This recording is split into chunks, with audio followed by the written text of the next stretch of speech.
School పోతావా? ఏ class? Second year.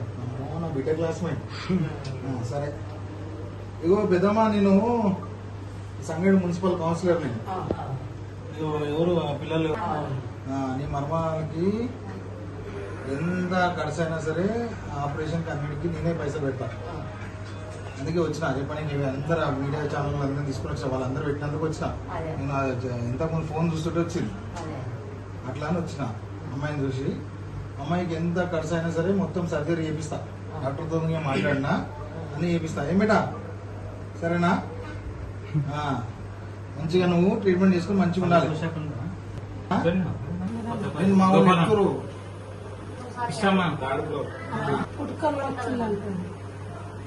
నేనే operation అంతా చేయించే నేనే చెప్పిన డాక్టర్లకి, మీరు ఏం టెన్షన్ పడకండి, అన్ని వాళ్ళే చేస్తాం. నేను మాట్లాడుతాను డాక్టర్లతో కూడా.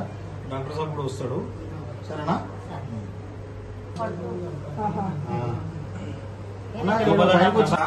ఏమున్నా సరే ఈ అమ్మాయికి ఏమున్నా సరే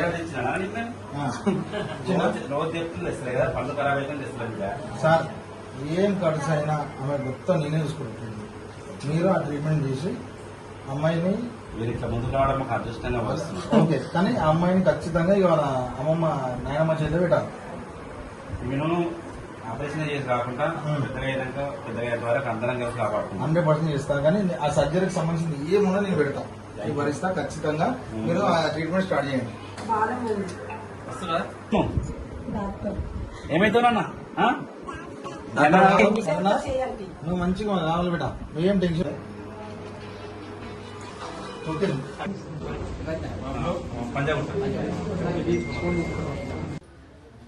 ఈరోజు సంగారెడ్డి పట్టణంలో ఉన్న సాహస హాస్పిటల్లో ఒక చిన్నారి 6 సంవత్సరాల చిన్నారి కిడ్నీ బాధిన పడి చికిత్సకి వాళ్ళకి పైసలు లేని పరిస్థితిలో ఈరోజు కందిలి ఛానల్ అదేవిధంగా ఇన్స్టాగ్రామ్ ఛానల్స్ కొన్ని రీల్స్ చేయడం వల్ల ఆ రీల్స్కి నేను ఈరోజు స్పందించి, నేను 16వ ward councillor Kothapalli Srikanth alias Nani, ఆ రీల్స్కి స్పందించి ఈరోజు సాహస హాస్పిటల్ రాజుగౌడ్ సార్కి ఫోన్ చేసి ఆ అమ్మాయి పరిస్థితి ఏమో వాళ్ళ గురించి వివరంగా తెలుసుకొని ఈరోజు హాస్పిటల్కి రావడం జరిగింది.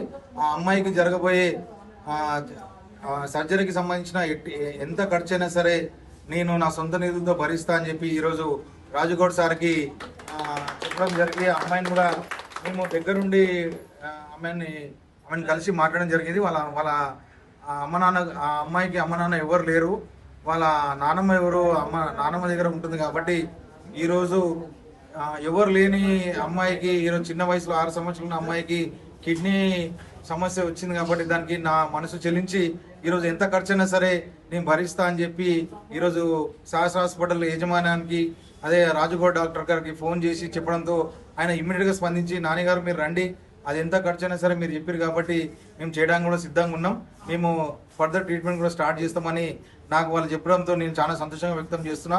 ఖచ్చితంగా ఇటువంటి అనాథ పిల్లలకి, ఎవరు లేని వాళ్ళకి ఈరోజు సోషల్ మీడియా ఈరోజు ఇంత మంచిగా స్పందిస్తారు.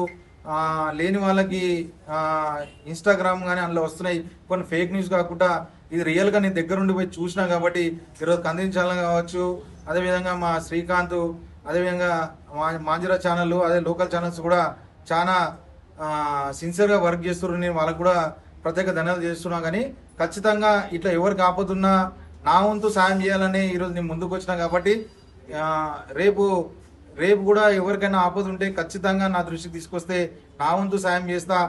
ఎంతో మంది దగ్గర డబ్బులు ఉంటాయి కానీ చేయడానికి, సాయం చేయడానికి ముందుకు రావాలని చాలా మందికి నేను నా ద్వారా తెలియజేసుకుంటున్నా. కాబట్టి ఖచ్చితంగా లేని వాళ్ళకి సాయం చేయాలి.